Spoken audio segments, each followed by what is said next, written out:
आज के वचन के लिए हम लोग निकालेंगे इफिसियों उसका दूसरा अध्याय और उसकी 8वीं आयत। Efficiency chapter 2 verse 8। इफिसियों उसका दूसरा अध्याय और उसकी 8वीं आयत को मैं आपके मध्य में पढ़ूंगा।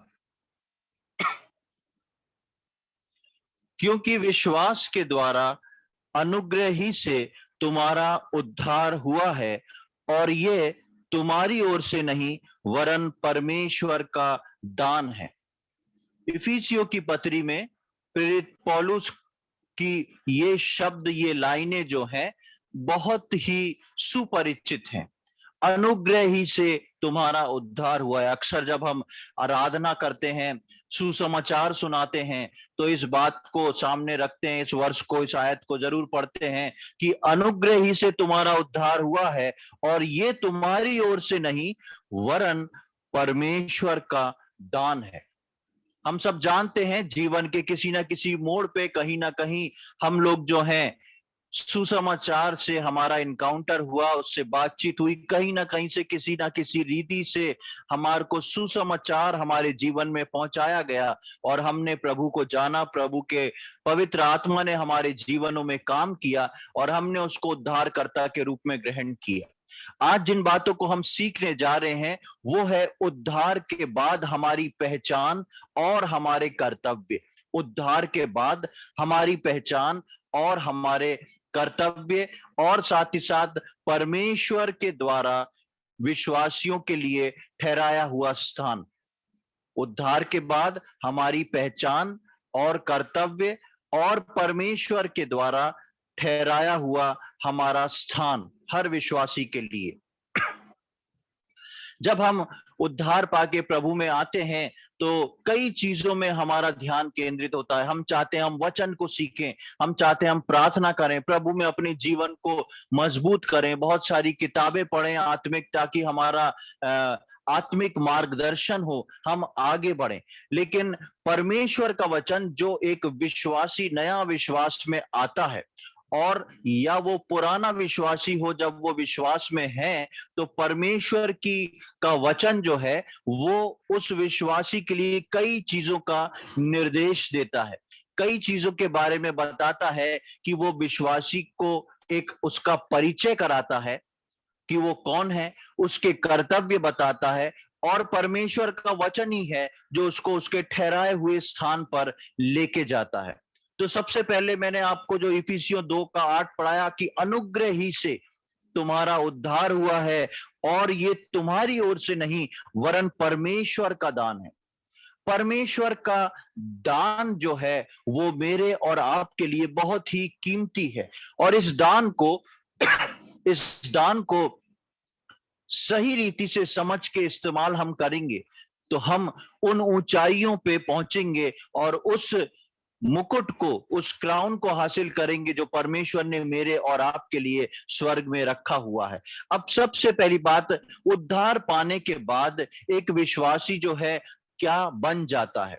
बहुत सारी बेसिक छोटी छोटी चीजें हैं, लेकिन हमको उसको याद रखना और बार बार पढ़ना जो है वो हमारी आत्मिक उन्नति का और हमारे आत्मिक बेस को दृढ़ करने का बहुत बड़ा कारण है। यूहन्ना रचित सुसमाचार उसका पहला अध्याय, gospel according to John chapter 1, यूहन्ना रचित सुसमाचार उसका पहला अध्याय और उसकी 12वीं आयत को आपके सम्मुख मैं पढ़ना चाहूंगा। Gospel according to John chapter 1 verse 12, यूहन्ना रचित सुसमाचार उसका पहला अध्याय और उसकी 12वीं आयत। यहां पर लिखा है, परंतु जितनों ने उसे ग्रहण किया उसने उन्हें परमेश्वर की संतान होने का अधिकार दिया, अर्थात उन्हें जो उसके नाम पर विश्वास रखते हैं। बार बार पढ़ने से हमारे को ये वर्ष बहुत ऑर्डिनरी हो जाती है, लेकिन इसके मायने बहुत गहरे हैं। जितनों ने उसे ग्रहण किया, यानी कि इफिसियों में जितनों पर अनुग्रह हुआ, अभी जो हमने इफिसियों 2:8 पढ़ा कि तुम्हारा उद्धार जो है अनुग्रह के द्वारा है। जितने लोगों पे अनुग्रह परमेश्वर का हुआ, जितने लोगों का उद्धार हुआ, जितने लोगों ने प्रभु यीशु मसीह को उद्धारकर्ता के रूप में ग्रहण करा, उनके लिए सबसे पहले उनकी पहचान बदल जाती, उनकी ब्लड लाइन बदल जाती है। और इसलिए यहां पर लिखा है, परंतु जितनों ने उसे ग्रहण किया, उसने उन्हें परमेश्वर की संतान होने का अधिकार दिया। हम यूहन्ना 3:16 में पढ़ते हैं कि परमेश्वर ने जगत से ऐसा प्रेम किया कि अपने इकलौते पुत्र को दे दिया। परमेश्वर का एक इकलौता पुत्र, लेकिन उस एक इकलौते पुत्र के बलिदान से मुझको और आपको प्रभु यीशु मसीह में वो अधिकार मिलता है कि हम परमेश्वर की संतान बन गए। अब यीशु मसीह परमेश्वर का इकलौता पुत्र नहीं रहा, लेकिन बहुत सारे पुत्र और पुत्री बन चुके यीशु मसीह के बलिदान से, क्योंकि परमेश्वर को भाया कि वो प्रभु यीशु मसीह को कुचले, उसका कुचला जाना उसको भाया, ताकि उससे बहुत सारी संतान जो हैं परमेश्वर के लिए खड़ी हो सके। तो सबसे पहले अब हमारा, जब हम उद्धार में आ जाते हैं, तो सबसे पहले हमारा आइडेंटिफिकेशन बदल जाता, हमारी पहचान बदल जाती है। हम जो संसार के लोग थे, उसमें से जितनों पर वो अनुग्रह होता है, जितने ग्रहण कर लेते हैं, अब उनको परमेश्वर की संतान होने का अधिकार मिल जाता है। और जब एक व्यक्ति को अधिकार मिलता है, अथॉरिटी मिलती है, तो उस अधिकार के अंतर्गत जितनी चीजें हैं वो सब कुछ उसकी हो जाती है। इसी प्रकार परमेश्वर में जब हमको अधिकार मिला है उसकी संतान होने का, तो परमेश्वर के राज्य की सब चीजें हमको मिल चुकी हैं। तो सबसे पहले हमने देखा कि हमारी पहचान, उद्धार में आने के बाद हमारी पहचान बदलती है। उसके बाद हम क्या कहलाए जाते हैं, हम देखेंगे दूसरा कुरिन्थियों उसका 5वां अध्याय, 2 Corinthians chapter 5।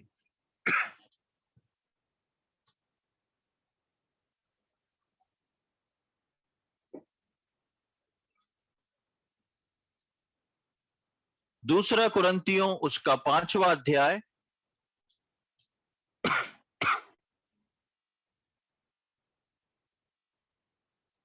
और उसकी 17वीं आयत, 2 Corinthians chapter 5 verse 17।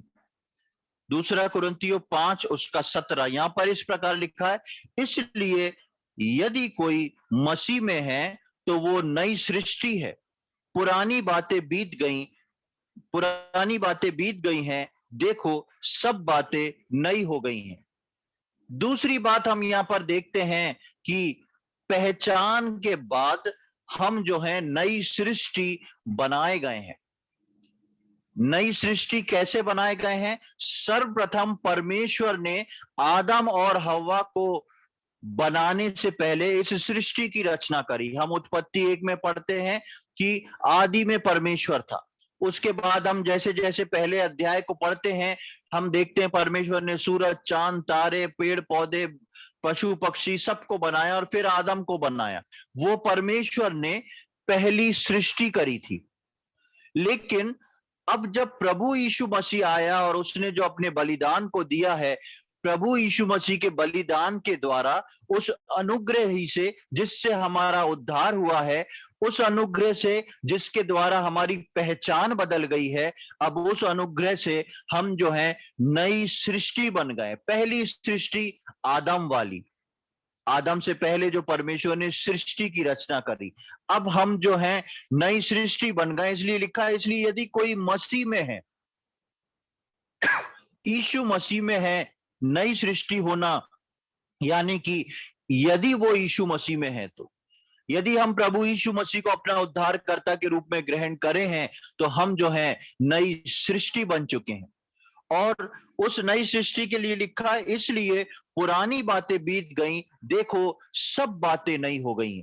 जब एक उद्धार पाके विश्वासी प्रभु में आता है, परमेश्वर उसके जीवन की उस सृष्टि को बदलता है और सारी बातों को वो नया कर देता है। ये बात अलग है कि कई बार विश्वासी कुछ समय बीतने के बाद अपने जीवन में उस नएपन का अनुभव नहीं करता। वो इसलिए नहीं करता क्योंकि वो प्रभु में बढ़ नहीं पाता। लेकिन जो विश्वासी प्रभु में हर रोज बढ़ते हैं, वो हर रोज उस नई सृष्टि का और उन नई बातों का अनुभव करता है। पुरानी बातें बीत गई, नई बातें, परमेश्वर ने विश्वासियों के लिए नई बातों को रखा है, खुशी की बातों को रखा है, एक्सपीरियंस की बातों को रखा है। परमेश्वर में मैच्योरिटी की ही बातों को रखा है और वो हर दिन नई होती है। इसलिए हमने संडे को पढ़ा था वचन में कि उसकी करुणा हर दिन नई होती जाती है। हर दिन परमेश्वर ने हमारे लिए कुछ नया रखा है। जब हम अपने इस मैच्योरिटी में बढ़ते हैं तो हमको पता पड़ता है मेरा परमेश्वर ऐसा भी है, मेरा परमेश्वर ऐसा भी है। कल जो मुझे मालूम था आज मुझको उससे अधिक जो है अनुभव हुआ।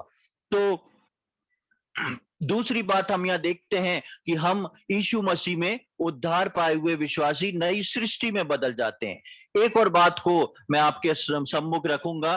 तीसरी बात है इफिसियों उसका 2 अध्याय और उसकी 19वीं आयत को हम देखेंगे। Ephesians chapter 2 and verse 19। इफिसियों अध्याय 2 उसकी 19वीं आयत। यहां पर इस प्रकार लिखा है, इसलिए तुम अब विदेशी और मुसाफिर नहीं रहे परंतु पवित्र लोगों के संगी, स्वदेशी और परमेश्वर के घराने के हो गए हो। इसलिए तुम विदेशी ना रहे लेकिन स्वदेशी हो गए हो। हम सब जानते हैं कि जब प्रभु यीशु मसीह इस दुनिया में आया तब मेरे और आपकी गिनती जो थी वो अन्य जातियों में थी और परमेश्वर ने इजराइलियों के ऊपर अपनी पहली नजर को रखा। लेकिन जब इजराइलियों ने परमेश्वर के उस प्रेम को, उस मसीहा को नहीं पहचाना तो ये अन्य जाति की ओर परमेश्वर ने अपनी दया को दिखाया। ऐसा नहीं कि अगर इजरायली परमेश्वर को मान लेते तो परमेश्वर जो है अपनी दया अन्य जातियों पे नहीं दिखाता। परमेश्वर के ये पहले से सारी प्लानिंग में था। सब कुछ परमेश्वर जानता था क्योंकि ये भविष्य को जानने वाला परमेश्वर था। परमेश्वर ने जितना इजरायलियों से प्रेम करा उसको अपनी सृष्टि से भी प्रेम था। इसलिए दूसरे पॉइंट में हमने देखा उसने उनको बदल के नई सृष्टि बना दिया। अब नई सृष्टि बना देने के बाद हम इफिसियों 2:19 में पढ़ते हैं कि इसलिए तुम अब विदेशी और मुसाफिर नहीं रहे परंतु पवित्र लोगों के संगी, स्वदेशी और परमेश्वर के घराने के हो गए। अब मैं और आप जो हैं ना केवल परमेश्वर की संतान हैं, अब मैं और आप जो हैं ना केवल नई सृष्टि हैं लेकिन अब मैं और आप जो हैं परमेश्वर के घराने से संबंध को रखते हैं। अब हम जो हैं इस जगह पर आए हैं, अब हम इस जगह के लिए परदेशी हो गए हैं और स्वदेशी हम कहां के लिए हो गए हैं? स्वर्ग के लिए। अब स्वदेश जो है वो हमारा स्वर्ग है और हम इस पृथ्वी पर परदेशी हैं। अपने समय को पूरा करके हम परमेश्वर के पास बहुत जल्द जाने वाले हैं, जहां से हमारा राजाओं का राजा प्रभु यीशु मसीह मुझको और आपको अपने वायदे के अनुसार लेने आने वाला है। तो आज हमने शाम को सर्वप्रथम ये 3 पॉइंटों को देखा कि विश्वासी जो है वो उद्धार पाने के बाद जो अनुग्रह से होता है उसमें कैसे उद्धार पाने के बाद परमेश्वर के वचन की ओर से उसके जीवन में ये बदलाव दे दिए जाते हैं। 3 प्रकार के बदलाव। पहला जो है परमेश्वर की संतान होने का अधिकार, दूसरा परमेश्वर में नई सृष्टि और तीसरा परमेश्वर के घराने में बन जाना और स्वदेशी हो जाना। अब जब हम इन 3 बातों को देखते हैं तो अब इन सब को परमेश्वर के वचन ने क्या आज्ञा दी है और परमेश्वर ने क्या ठहराया है। अब हम आज के मुख्य वचन में आएंगे कि परमेश्वर ऐसे विश्वासियों को जब चुनता है, जैसा मैंने इफिसियों 2:8 में बताया कि अनुग्रह ही से तुम्हारा उद्धार हुआ है।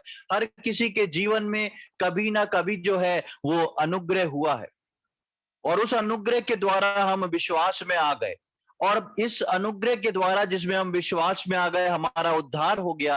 तो सबसे पहले हमको अपनी पहचान को समझना जरूरी है, जिसको हमने इन 3 पॉइंट में पढ़ा कि एक साधारण व्यक्ति जब अनुग्रह के द्वारा उद्धार में आता है वो क्या बन जाता है। सबसे पहले हम अपने आप को पहचाने कि हम परमेश्वर की संतान बन चुके हैं। हम एक ऑर्डिनरी व्यक्ति की संतान नहीं, हम एक साधारण व्यक्ति नहीं रहे, लेकिन हम परमेश्वर की संतान हैं जिसने सारी सृष्टि की रचना करी। दूसरी चीज, जो जो परमेश्वर की संतान हो गया वो नई सृष्टि बन गया। पुरानी बातें उनके जीवन से बीत गईं, अब नई बातों को परमेश्वर ने जोड़ने के लिए उनके जीवन में उनको नई सृष्टि में प्रवेश कराया है। और तीसरी बात, हम परमेश्वर के घराने के हो गए। अब ऐसे लोगों को हर जगह हमने इन तीनों वर्षों में पढ़ा, जो प्रभु यीशु मसीह में, जिसने प्रभु को ग्रहण किया उसको, यानी कि सब नहीं है। परमेश्वर ने अवसर सबको दिया है, निमंत्रण सबको दिया है, लेकिन जो आ जाते हैं, जो उद्धार पा लेते हैं, जो प्रभु पे आ जाते हैं, परमेश्वर ने केवल उनको ये 3 स्टेज में लाके या 3 परिवर्तन करके उनके जीवन में नहीं छोड़ दिया। परमेश्वर ने उनके जीवन में आगे की बहुत सारी बातों को रखा है। और उनमें से आज एक बात हम देखने जा रहे हैं। हमने अपनी पहचान को देखा, अब हम उस स्थान को देखने जा रहे हैं जहां पर परमेश्वर ने हमको रखा है, और उस स्थान में हमारे कर्तव्य क्या है। विश्वासी की चुनाव, उसका उद्धार, उसका जीवन की पहचान और बदलाव, उसके बाद परमेश्वर ने उस विश्वासी के लिए कौन सी जगह ठहराई है, और तीसरी बात, परमेश्वर ने उस ठहराई हुई जगह में किन कर्तव्यों को एक विश्वासी के लिए रखा है। हम देखेंगे प्रेरितों के कार्य, उसका 2 अध्याय, बुक ऑफ एक्ट्स चैप्टर 2।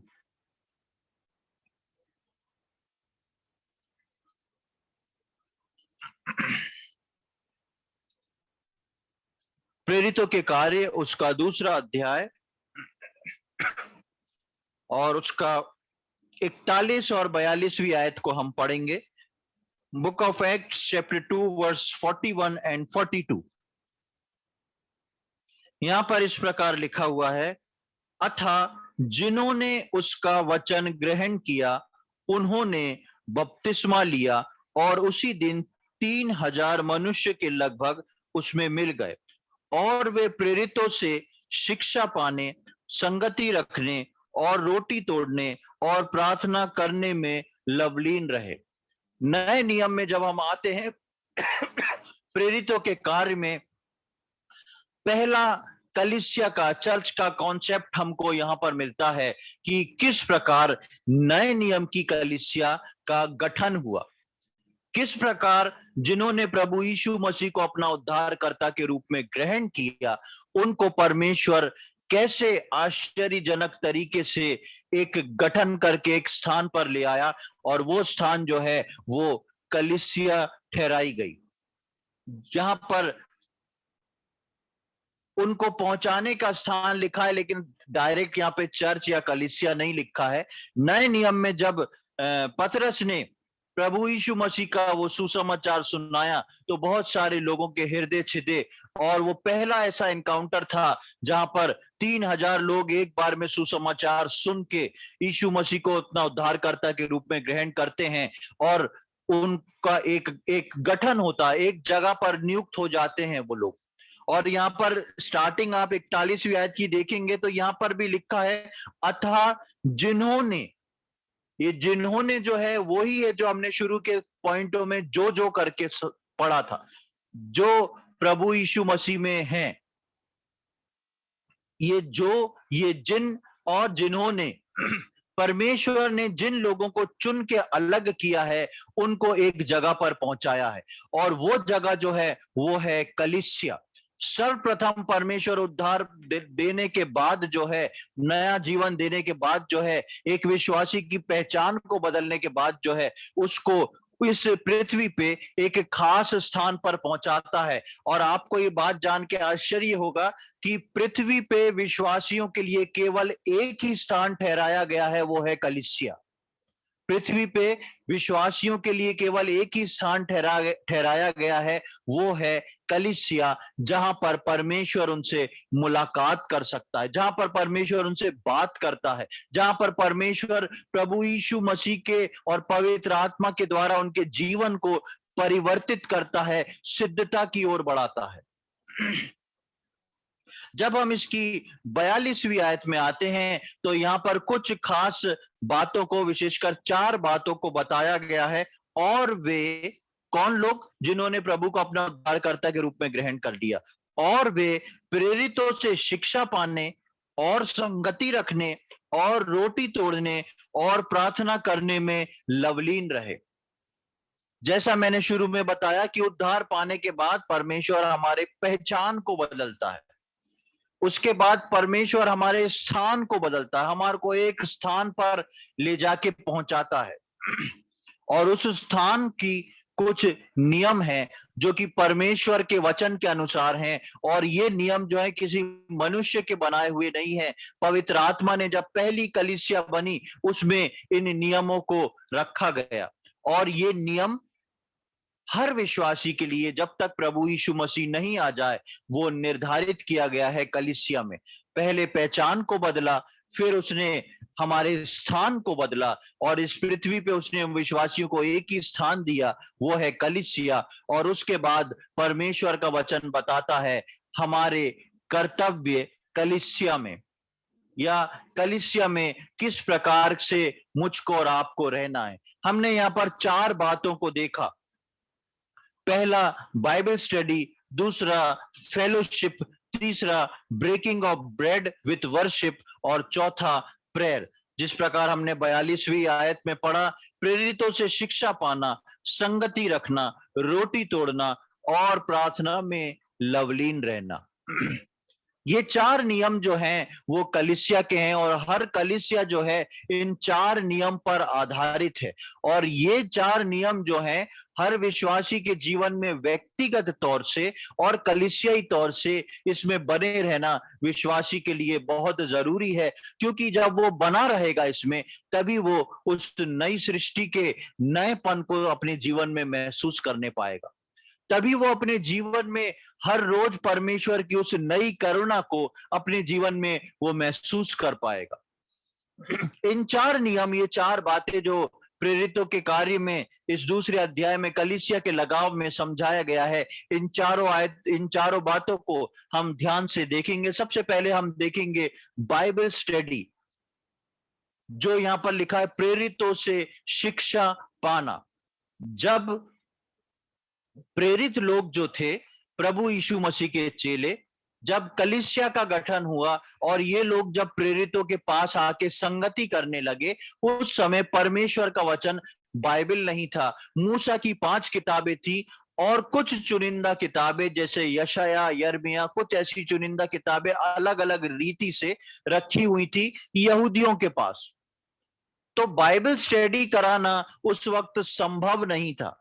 लेकिन ये प्रेरित जो थे, ये उस वचन को भी जानते थे, और साथ ही साथ प्रभु यीशु मसीह के साथ उस 3.5 साल की सेवकाई में यीशु मसीह के साथ रहे, और यीशु मसीह के साथ रहते हुए इन्होंने यीशु मसीह के बारे में, स्वर्ग के राज्य के बारे में बहुत सारी शिक्षाओं को, बहुत सारी चीजों को ले लिया।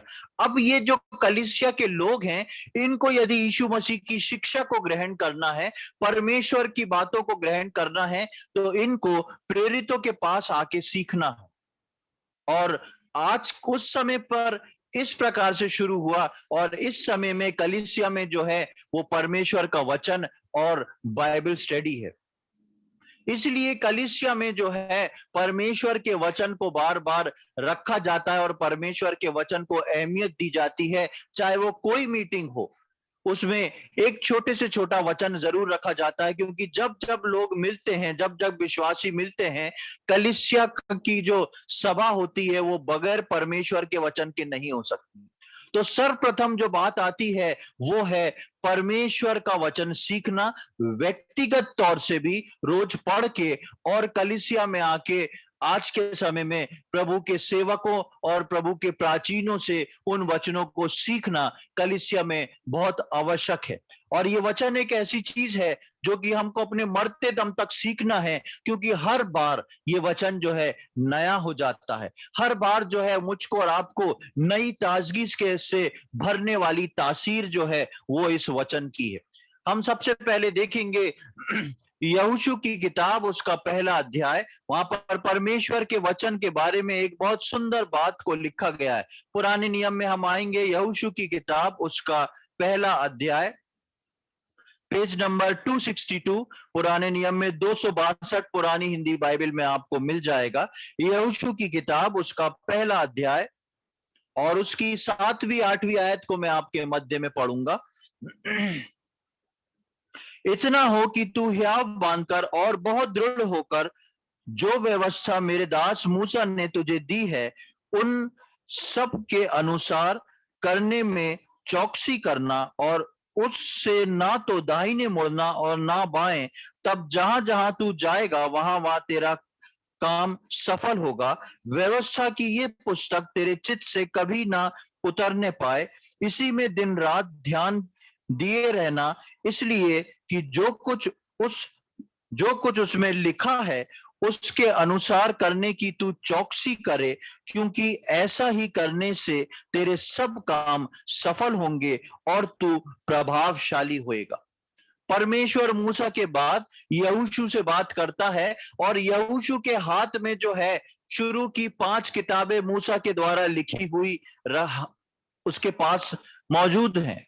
और परमेश्वर बोलता है कि जो व्यवस्था मैंने अपने दास मूसा को दी थी उससे अलग मत होना, इधर उधर मत होना, जो उसमें जैसा लिखा है वैसा ही चलना। और फिर बोलता है 8वीं आयत में कि व्यवस्था की ये पुस्तक, उस वक्त यहोशू के हाथ में केवल 5 पुस्तक थी, वो बोलता है ये व्यवस्था की ये पुस्तक तेरे चित्त से कभी ना उतरने पाए, इसमें दिन रात ध्यान दिए रहना, इसलिए कि जो कुछ उसमें लिखा है उसके अनुसार करने की तू चौकसी करे। आज ये व्यवस्था की पुस्तक जो है, व्यवस्था की बहुत सारी बातों को जो मनुष्य नहीं सह सकता था उनको प्रभु यीशु मसीह ने नए नियम के विश्वासियों के लिए पूरा कर दिया। और आज मेरे और आपके हाथ में पुराना नियम और नया नियम हासिल है हमको। बहुत ही सरलता से हमारे हाथ में पुराना नियम और नया नियम है। और कलीसिया का नियम इस प्रकार से बताता है कि सर्वप्रथम शिक्षा पाना और उस शिक्षा में बने रहना हर विश्वासी के लिए उद्धार पाने के बाद बहुत ही आवश्यक है। और यहाँ पर जो व्यवस्था की पुस्तक लिखी है, अब मेरे और आपके हाथ में परमेश्वर का वो जीविता वचन है, पुराना नियम और नया नियम उस व्यवस्था से कहीं अधिक बढ़कर है। इसलिए परमेश्वर की कलीसिया, जो परमेश्वर ने विश्वासियों के लिए एक ही स्थान ठहराया है कलीसिया, उसमें सबसे पहला पॉइंट है प्रेरितों के द्वारा वचन को सीखना, शिक्षा पाना। ये शिक्षा किस बात की? बाहर के व्यवहार की नहीं, हमको किससे क्या बोलना है इसकी नहीं, लेकिन परमेश्वर के वचन की शिक्षा। हर विश्वासी को एक कलीसिया में परमेश्वर ने रखा है, और उस कलीसिया में परमेश्वर का वचन सीखना उस विश्वासी के लिए बहुत आवश्यक है, क्योंकि ये मनुष्य के द्वारा बनाई हुई विधि नहीं है। परमेश्वर ने जिस स्थान को विश्वासियों के लिए ठहराया है, या मैं इस प्रकार बोलूं जिस एकमात्र स्थान को परमेश्वर ने विश्वासियों के लिए ठहराया है, उसका सर्वप्रथम और पहला नियम है प्रेरितों के द्वारा शिक्षा पाना। अब के समय में सेवकों और प्राचीनों के द्वारा उस शिक्षा को पाना, परमेश्वर के वचन को समझना, खुद भी अपने जीवन में हर रोज परमेश्वर के वचन को पढ़ना, और कलीसिया में रहते हुए परमेश्वर के वचन में दृढ़ हो जाना। यहाँ पर लिखा है यहोशू के 1:8 में आगे की आयत में, क्योंकि ऐसा ही करने से तेरे सब काम सफल होंगे और तू प्रभावशाली होएगा। उसके कई बेनिफिट भी हैं। और नए नियम में जब हम देखते हैं तो विश्वासियों के लिए बेनिफिट की बहुत बड़ी लिस्ट दी है, जो परमेश्वर के भय में चलते हैं, परमेश्वर के वचन के अनुसार चलते हैं।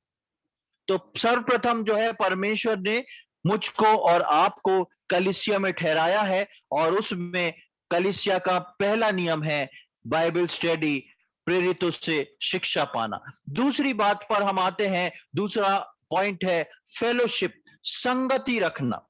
संगति किससे रखना? कलीसिया के लोगों से, और कलीसिया के जितने लोग हैं, सेवक, प्राचीन और कलीसिया के लोग जो हैं, उन सब की आपस में संगति करना। आपस में सिर्फ वचन की या प्रार्थना की ही बात नहीं, आपस में एक दूसरे से अपने दुख दर्द को बांटना, अपनी परेशानी बांटना, अपने प्रार्थना के निवेदनों को रखना, अपने जीवन के हाल को रखना। क्यों रखना?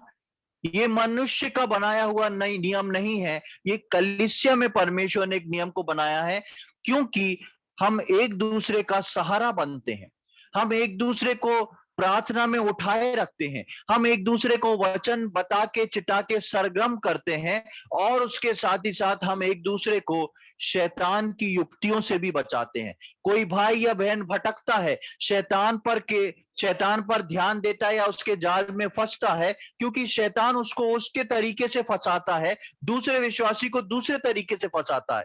इसलिए जब एक विश्वासी फंसा हुआ है और जब वो दूसरे विश्वासी को बताएगा, क्योंकि वो अभी फंसा नहीं है, तो तुरंत वो उसकी सहायता कर सकता है, कम से कम उसके लिए प्रार्थना कर सकता है।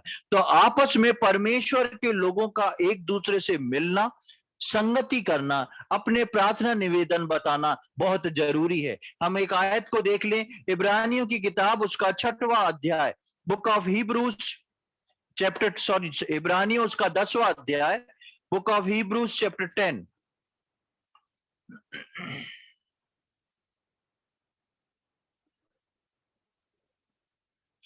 इब्रानियों उसका 10वां अध्याय और उसका 23 से लेके 25 तक मैं आपके मध्य में पढ़ूंगा। Book of Hebrews chapter 10 verses 23 to 25, 23 से 25 तक पढ़ेंगे। यहां पर इस प्रकार लिखा है, आओ हम अपनी आशा के अंगीकार को दृढ़ता से थामे रहें, क्योंकि जिसने प्रतिज्ञा की है वो सच्चा है, और प्रेम और भले कामों में उस्काने के लिए हम एक दूसरे की चिंता किया करें, और एक दूसरे के साथ इकट्ठा होना ना छोड़ें, जैसा कि कितनों की रीति है, पर एक दूसरे को समझाते रहें, और ज्यों ज्यों उस दिन को निकट आते देखो, त्यों त्यों और भी अधिक ये किया करो।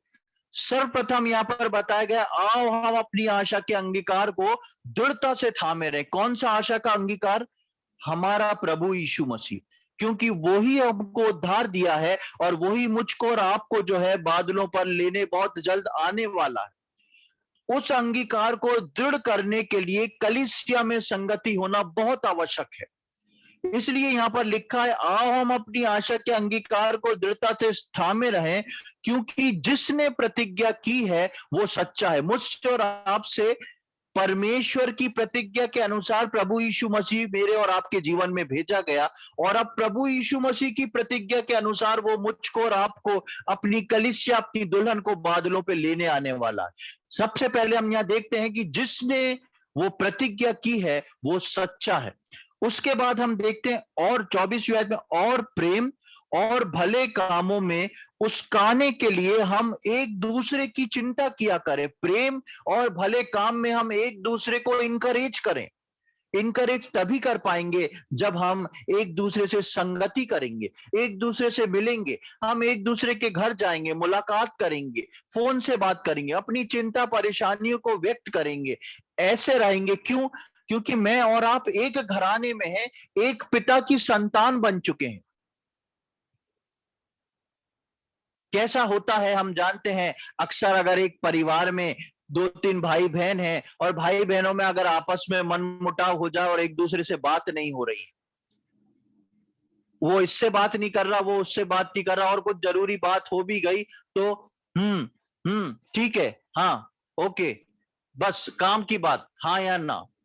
लेकिन परमेश्वर के भवन में, परमेश्वर की संतानों में, क्योंकि हम दोनों जन यानी कि सब लोग परमेश्वर के प्रेम से आए, हमारा उद्धारकर्ता एक ही है, इसलिए हमारे बीच में ऐसा ना हो। हमारे बीच में एक परमेश्वर के प्रेम की संगति हो, जिसमें हम आपस में एक दूसरे की चिंता करें, एक दूसरे से प्यार करें, एक दूसरे की चिंता करके एक दूसरे को लिफ्ट अप करने की कोशिश करें।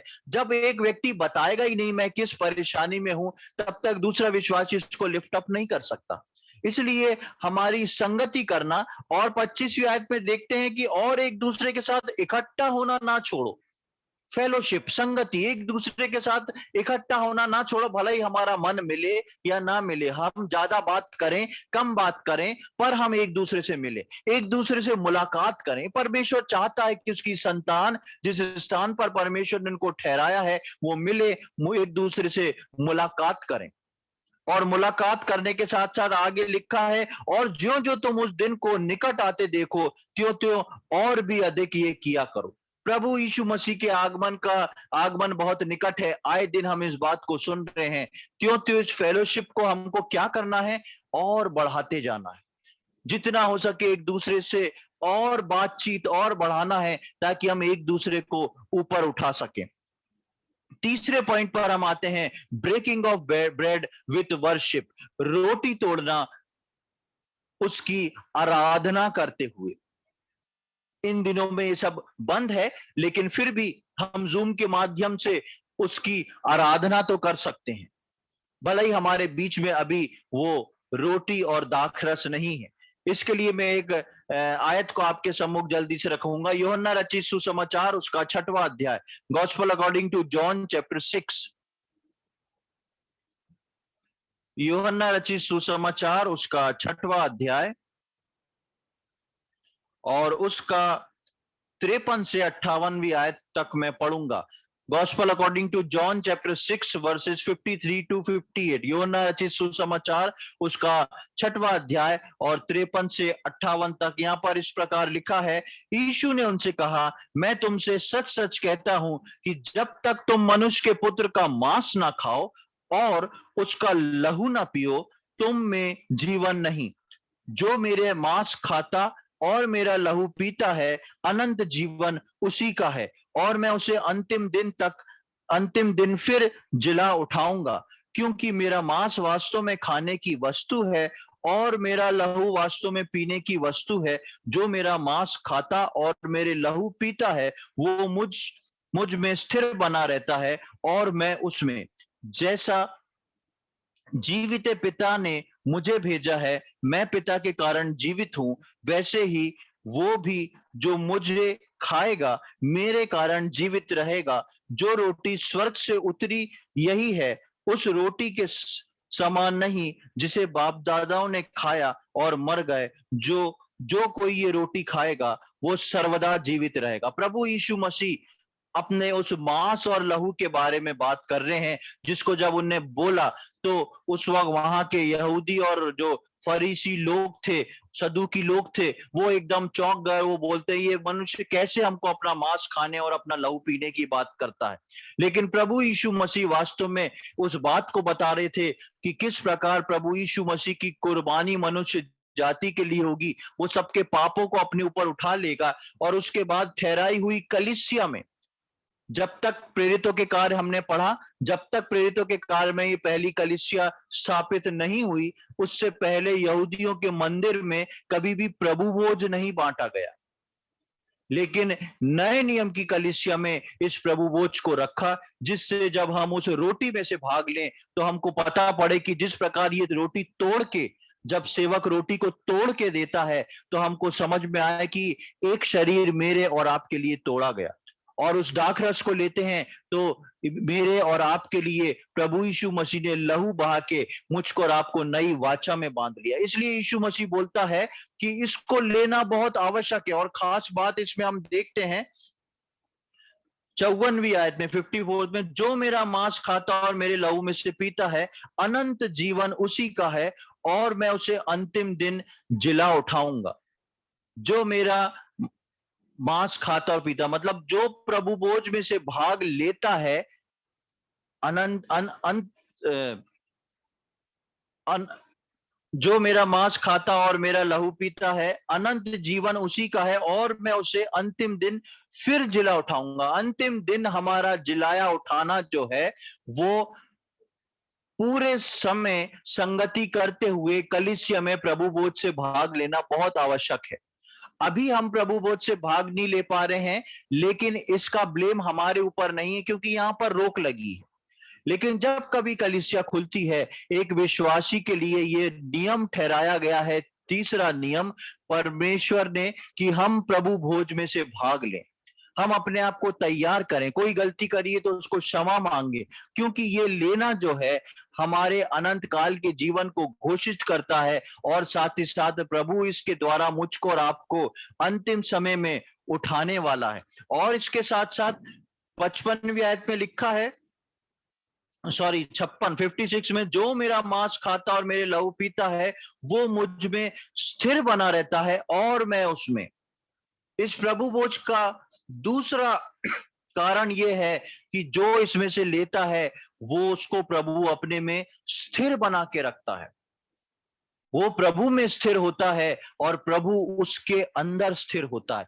इसलिए कलीसिया में जो है प्रभु भोज को जो है बहुत ही खास बात को के नियम के रूप में इस तीसरे नियम को रखा है।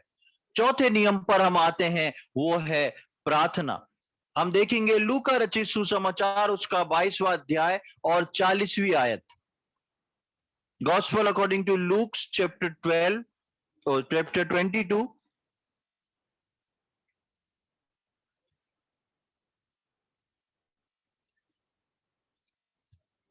लूका रचित सुसमाचार उसका 22वां अध्याय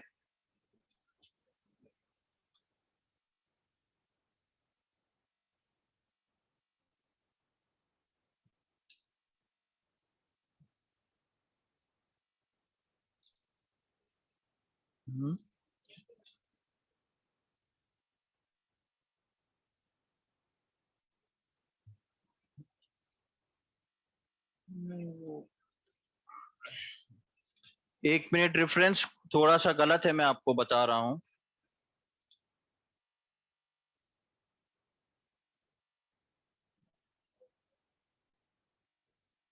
हाँ, लूका रचित सुसमाचार उसका 22वां अध्याय और 40वीं आयत।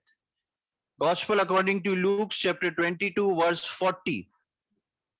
40वीं आयत में गतसमनी के बगीचे में जब प्रभु यीशु मसीह प्रार्थना को गया, वहां पर उसने एक बात कही। उस जगह पहुंचकर उसने उनसे कहा, प्रार्थना करो कि तुम परीक्षा में ना पड़ो। पहला पॉइंट, प्रार्थना जो है मुझको और आपको वो परीक्षा में पढ़ने से बताती है जिसके द्वारा हम स्वयं फंसते हैं। पिछले संडे को मैंने वचन दिया था कि किस प्रकार परीक्षा का समय है और कुछ परीक्षाएं परमेश्वर अलाउ करता है शैतान को हमारी लेने के लिए, ताकि हम सिद्ध बने। लेकिन कुछ परीक्षाएं ऐसी होती हैं जिसमें हम स्वयं फंसते हैं अपने सोच विचार से, अपनी गलतियों से। इसलिए परमेश्वर के प्रति हम सजग और सतर्क रहें। उसके लिए लिखा है कि प्रार्थना करो कि तुम परीक्षा में ना पड़ो। उन बातों को समझ सको कि कौन सी बात परमेश्वर की ओर से है और कौन सी बात जो है वो शैतान की ओर से है। और एक और आयत को मैं आपके सम्मुख रखूंगा, फिलिपियों उसका 4था अध्याय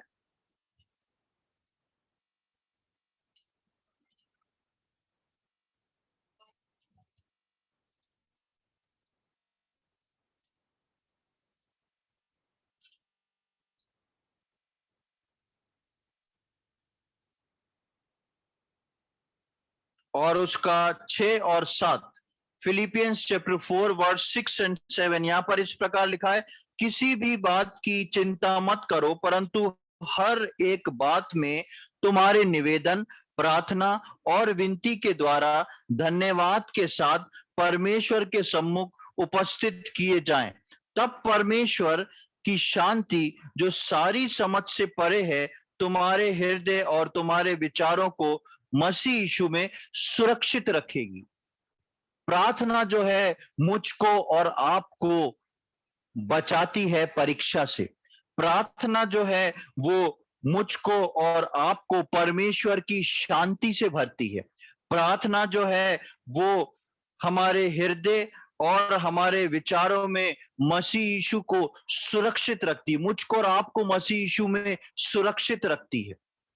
प्रार्थना के और भी बहुत सारे महत्व हैं, लेकिन कलीसिया में परमेश्वर ने प्रार्थना को इसलिए ठहराया है कि पर जो विश्वासी हैं वो व्यक्तिगत जीवन में और कलीसियाई जीवन में प्रार्थना करें। कलीसिया में हम प्रार्थना की सभाओं को रखें जिसमें हम इकट्ठे होके प्रार्थना कर सकें, अपने लोगों के लिए, अपने अजीजों के लिए, अपने परिवार के ऐसे लोगों के लिए जो अब तक प्रभु में नहीं पहुंचे हैं। इस प्रकार प्रार्थना जो है वो परमेश्वर का ठहराया हुआ स्थान कलीसिया अर्थात चर्च जो है उसके ये 4 नियम में से चौथा नियम है। 4 नियमों को हमने देखा, परमेश्वर ने कलीसिया में विश्वासी के लिए ठहरा रखा है। बाइबल स्टडी, परमेश्वर के वचन को सीखना प्रेरितों के द्वारा, फेलोशिप संगति करना, तीसरी बात breaking of bread with worship, रोटी तोड़ना आराधना के साथ, और चौथा है प्रार्थना। ये चारों चीजें जो हैं कलीसिया में एक हैं, और यही 4 नियम जो हैं कलीसिया के लिए ठहराए गए हैं। और कलीसिया वो स्थान है जो पूरे संसार में, इस पृथ्वी में विश्वासियों के लिए एकमात्र स्थान ठहराया गया है। इसलिए प्रभु को जब एक व्यक्ति उद्धारकर्ता के रूप में ग्रहण करता है, वो उसकी पहचान में बदलता है, वो उसके घराने में बदलता है, वो नई सृष्टि में बदलता है। और ऐसे बदले हुए लोगों के लिए परमेश्वर ने संसार से अलग हटके ये बदला हुआ स्थान रखा है। और इस बदले हुए स्थान के 4 नियम हैं। जब तक प्रभु यीशु मसीह नहीं आ जाए तब तक मुझको और आपको इस कलीसिया से जुड़ के इन 4 नियमों को पूरा करना है। जिस प्रकार त्रिएक परमेश्वर हम बोलते हैं, पिता, पुत्र और पवित्र आत्मा, परमेश्वर एक है, उसके 3 जो है अलग रूप हैं, उसी प्रकार कलीसिया एक है और ये 4 जो है कलीसिया के रूप हैं, उसके नियम हैं। और हर विश्वासी को इन चारों रूप में ढलना बहुत जरूरी है। हम ऐसा नहीं कर सकते कि हम बाइबल स्टडी खूब कर रहे हैं, प्रार्थना नहीं कर रहे, या हम दोनों कर रहे हैं, संगति नहीं कर रहे, या संगति कर रहे हैं और प्रभु भोज ले रहे हैं लेकिन बाइबल स्टडी या वचन या प्रार्थना नहीं कर रहे।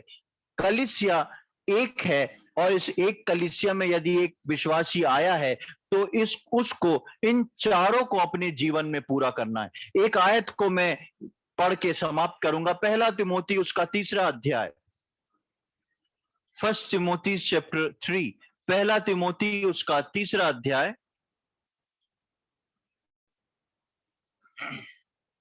और उसकी 15वीं आयत। 1 तिमोथी चैप्टर 3 वर्स 15 कि यदि मेरे आने में देर हो तो तू जान ले कि परमेश्वर के घराने में जो जीवित परमेश्वर की कलीसिया है और जो सत्य का खंबा और नेव है, कैसे बर्ताव करना चाहिए। अब मेरे आने में देर हो, प्रेरित पौलुस तिमोथियुस को ये लिख रहा है, पर मेन खास बात जो मैं आपके सम्मुख रख रहा हूं कि तू ये जान ले कि परमेश्वर के घराने में जो जीवित परमेश्वर की कलीसिया, अभी हमने पढ़ा था कि मैं और आप परमेश्वर के घराने में कर दिए गए हैं। अब मैं और आप स्वदेशी नहीं रहे, परदेशी नहीं रहे, स्वदेशी हो गए। अब हम परमेश्वर के घराने के हैं और लिखा यहां पर कि परमेश्वर के घराने में जो जीवित परमेश्वर की कलीसिया, यानी कि परमेश्वर का घराना जो है कलीसिया से बाहर नहीं है। एक विश्वासी कलीसिया से अपने आप को कट ऑफ करके ये नहीं बोल सकता कि मैं परमेश्वर के घराने में हूं। यदि वो परमेश्वर के घराने में है तो वो परमेश्वर की कलीसिया में होना उसको अनिवार्य है, क्योंकि घराने के लिए परमेश्वर ने एक ही स्थान ठहराया है और वो है परमेश्वर की कलीसिया। कोई भी व्यक्ति जो है अपनी आत्मिक उन्नति जो है स्वयं अपनी जिम्मेदारी पे नहीं कर सकता। परमेश्वर ने एक जगह रखी है और परमेश्वर के नियम को उस विश्वासी को पूरा करना बहुत अधिक महत्वपूर्ण है। और यहाँ पर लिखा है कि जीवित परमेश्वर की कलीसिया है और जो सत्य का खंबा और नेव है। सत्य का खंबा और नेव एक ही है और उस सत्य के खंबे के पास आपको जाना पड़ेगा, उस नेव पे आपको अपना घर जो है बनाना पड़ेगा। ये आपको कलीसिया से बाहर नहीं मिलेगा, कलीसिया के अंदर ही सत्य का खंबा है और कलीसिया के अंदर ही वो नेव है जिसको प्रभु यीशु मसीह के द्वारा परमेश्वर ने ठहराया हुआ है। वो कोने का पत्थर है, वो नेव का पत्थर है। पौलुस बोलता है कि उसने एक नेव को डाला है और वो नेव जो है वो प्रभु यीशु मसीह है। और हर एक व्यक्ति ध्यान रखे कि उस पर कैसा रद्दा रखता है। मेरी और आपके जीवन की नेव, मेरे और आपके जीवन का सत्य का खंबा, मेरा और आपका घराना जो है वो सिर्फ और सिर्फ कलीसिया के अंदर है, कलीसिया के बाहर नहीं। इसलिए विश्वासियों को परमेश्वर ने जिस स्थान पर ठहराया है उस स्थान पर बने रहना, उस स्थान पर खड़े रहना और इन 4 नियमों पे प्रतिदिन चलना, ध्यान देना आवश्यक है, और यही है उद्धार के बाद विश्वासी के जीवन की पहचान, विश्वासियों के जीवन का ठहराया हुआ स्थान, और विश्वासियों के जीवन का उस ठहराए हुए स्थान में कर्तव्य। परमेश्वर इन वचनों को समझने में हम में से प्रत्येक की सहायता करे। परमेश्वर के नाम की महिमा हो।